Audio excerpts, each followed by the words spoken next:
Hello, guys. Welcome to another episode of Feed the Beast. But this is a very special episode, guys, because we are in a new world. That's right, Season 2.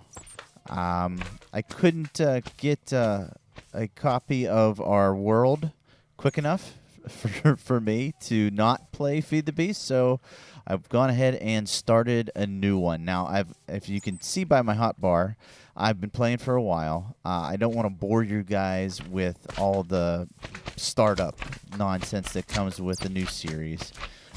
You saw me do it in the first one and in vanilla, so you don't need to live through that again. But I do have something cool to go over that is sort of related to starting new. Since we are playing Feed the Beast, one of the best things to have, in my opinion, as early as possible, is a mining quarry. Okay? Unfortunately, they take tons of diamonds.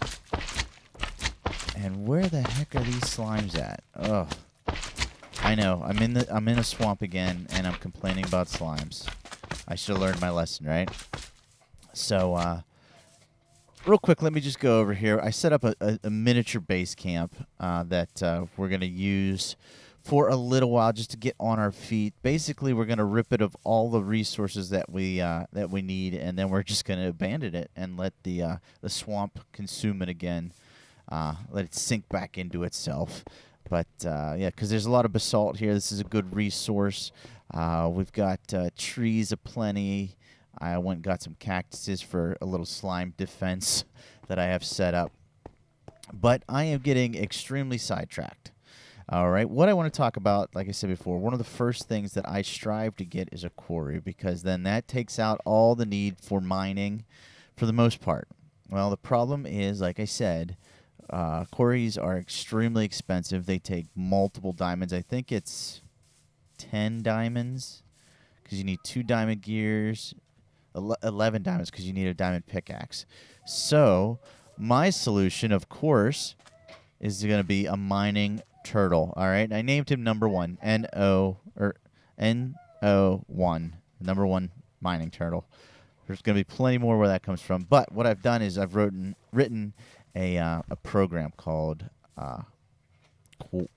Quarry, is all it's called. And we're going to go over that today in some pretty good detail. I'm going to explain it.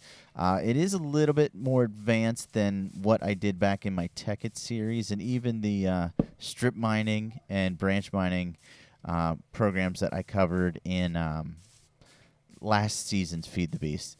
But I think this is a really good program, all right? So let's go down. I'll show you what I've done and what we've used it to dig out, as well as the little setup that I have. This is, like I said, temporary, not permanent. I just wanted to have a little bit of home-based operations. I'm not going to go into detail with this stuff, but when I started my digging down here, we found a lava pool. So I figured that's a great way to generate some energy. So we did have this full at one time, but we got our geothermal into a bat box, electric engine into our pulverizer, so we get the most out of our ores. And then we have 2 inputs, 2 iron furnaces, hoppers on top, some piping in the back. That's pretty much all we got going on there. And then this is just storage that's unconnected. The main thing that I want you to see is right here, and that's this ender chest. I also have one right here in my inventory. You need, for my quarry program to work, you need an ender chest, you need a lot of coal, and you need a mining turtle. All right, so let's go ahead and go over the basics of this program, okay? Where would be a good place to do this? I guess we'll just hop down right here. Do we have... Let me grab a bit of cobble, and we'll hop down here and go over what our program does. Okay, actually, we'll do it right here, line by line. So here we go. Let's go into Edit Quarry. Okay. So first thing we have is a function. This function is designated or is created to allow us to move forward one space. Instead of simply just using turtle.dig, I've decided to write a function because you use a lot of moving forward in different areas of our code. And so if we have a function with all these different things, we can just repeat it. And I'll show you what that means, okay? So what's cool about a function? We have this one called dig forward. And it starts with the loop while turtle.detect do the following. So we want to dig the block in front of us if there's one there. And then we want to sleep for a minute. Not a minute, a tick. I'm sorry. The one, it signifies a tick. I do a whole tick because if there's gravel in front of me and it drops, it usually takes about that long before it's there for me to detect another one to dig it. It helps from blocking paths behind and for moving forward. So sleep 1 is for basically gravel or sand or anything that may fall down in front of us as we're digging. If it doesn't detect anything else, then I have turtle attack and then turtle forward. I didn't have this turtle attack line, and I was having some problems with mobs, mainly bats. It sounds kind of funny, but a bat can actually impede a turtle from moving forward. What was happening was a bat would fly in front of it, and it wouldn't detect it, but then it couldn't move forward, which then it lost count of where it was, and my quarry went off-center a couple times because of that. So I put this turtle.attack line in there to sort of negate that. And then we have just a simple turtle forward, all right? So that's our dig forward function, pretty straightforward. Now, the next one we have is a function to empty our inventory, okay? And this is so that while we get down low, we don't have to stop or we don't have to go behind it and collect everything that it leaves in its wake, okay? This is what we use our ender chest for as well. The ender chest goes in your first slot right here, okay? And just for reference, fuel goes in the second one. So the function empty inventory does this. It goes and it gets the item count from slot 16. And if it's greater than 0, so if there's anything in this slot, basically, what it does is it digs in front of it, selects this first block, and places the ender chest down. It then loops through our inventory, slots 13 through 16, selecting that item and putting it into the chest. At the end of that, it then selects the first slot and digs and breaks the ender chest. Now, the reason that it works with the ender chest is the properties that they have. Since there is a mate, and let me exit out of this. Since there's a mate for the ender chest up here, the items don't go everywhere because they need to remain in storage here. And then away from the action, I just have this redstone pump going, and that sucks all the items out of the ender chest. Right now, I just have a gold chest that I've been filtering things through. Eventually, I'm going to have a processing plant, but what's cool is it can be a centralized location with a chunk loader, and we don't have to worry about any sort of clogging, and our factory, our processing can happen no matter where we are on the map mining. So that's a pretty cool feature as well. So back into the code. That empties our inventory into the ender chest and allows us to keep continuously going. The next function I have is for refueling, okay? And I actually do this at the beginning before I start going anywhere. That is simply function fuel, and then I pass LW&D, length, width, and depth, and we'll show you where we get those from in just a minute. So I have a variable, max travel, that is the length times the width times the depth. I then say turtle.getFuel. That tells me how much fuel the turtle currently has in it. If that number is less than how many blocks we're going to move, then I want to set this variable, fuel differential, or fuel diff, and this is going to be the max travel, as many blocks as it's going to move, minus the fuel level that it has. Okay, so that's going to give us a number. Let's say we want a 10 by 10 by 10 hole. That gives us that would be 1,000 for our max travel. Okay, if we had only 900 fuel level, then our fuel differential would be 100. Okay, now 1 block of coal is 80. It refuels 80, or it's 80 fuel units. So if to get this coal variable, we take the fuel differential, which we know in our example to be 100, and we divide it by 80. That would leave us 1 point something, 25, something like that. So then I say if the coal is less than 1, then make coal 1. So no matter what, every time we're going to be filling in 1 fuel. If it's more than that, then we want to select 2 and we want to refuel. We want to select this spot and we want to refuel whatever that number is. So that's pretty simple, right? Oh, right. So now let's get into how the program starts. We have user interaction for the first time that we've ever done it, and we do this with the write and read commands. We write to the screen, enter how many blocks deep, and we wait for an input. Once we get that input, we set it to the variable depth, and we convert it to a number.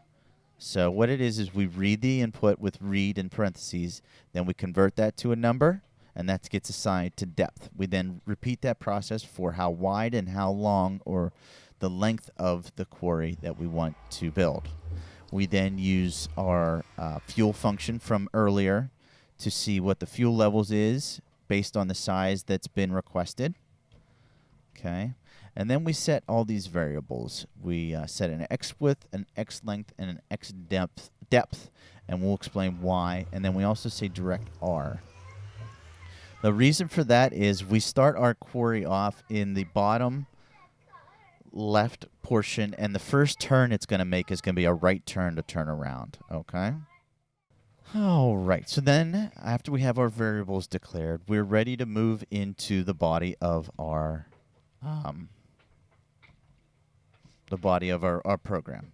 So the first thing we do is say while x depth is greater than 0, which means we haven't reached our depth of our query yet.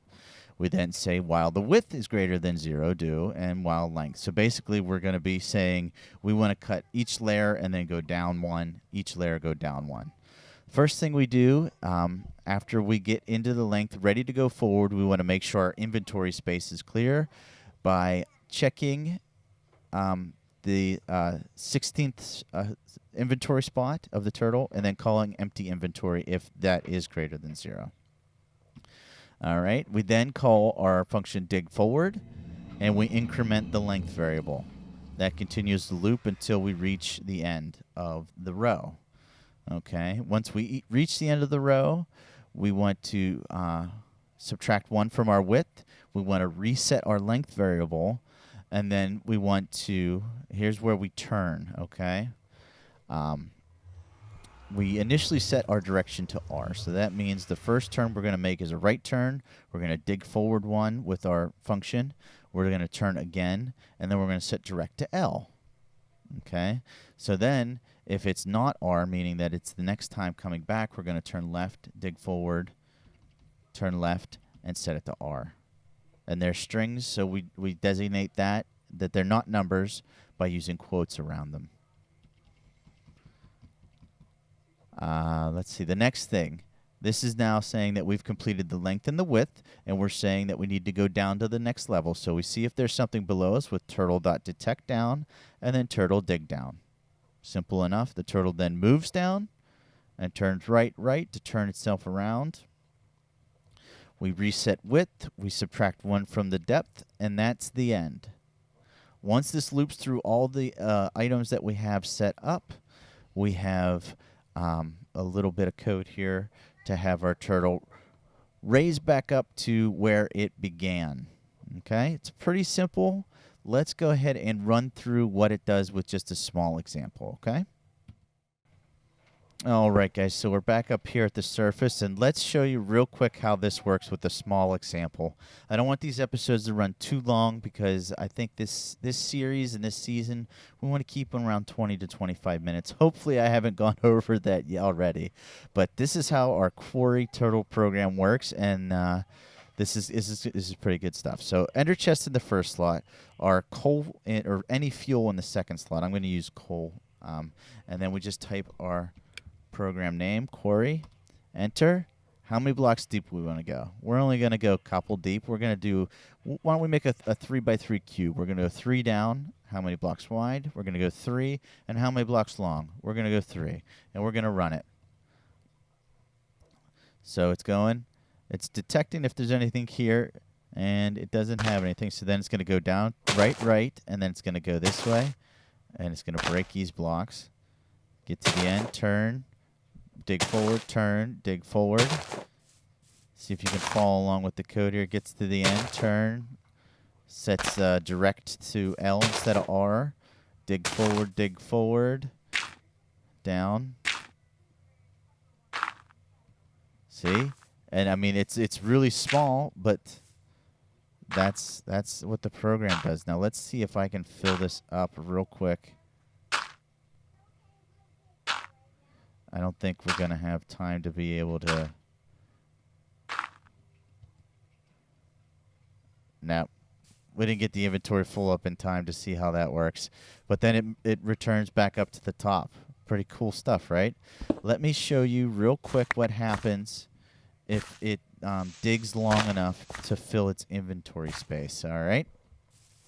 And then we're actually going to call it an episode.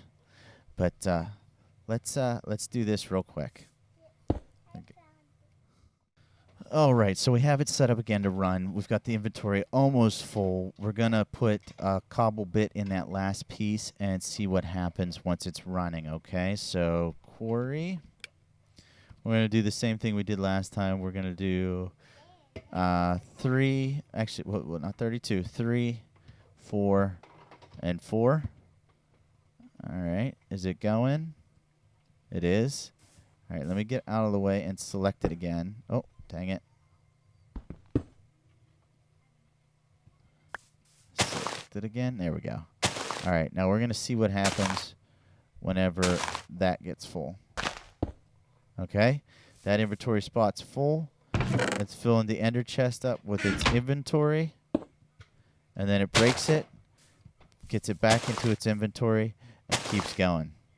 Pretty cool stuff, right? So that's the program, guys. That's going to do it for this episode. Like I said, I want to keep things shorter and sweeter. I know it's kind of odd for a first an episode to a new season, but I really wanted to get this out. I think this is helpful for, like I said, starting out at the beginning of a new server or world that you're in to have this sort of automated mining system. So that's going to do it for us today, guys. This is our Season 2 Feed the Beast. Scrotitis Plays. I want to thank you guys for your support. Make sure you like, and if you're new to my channel, go ahead and hit that subscribe button at the end. And I will go ahead and see you guys all in the next episode. We'll see ya.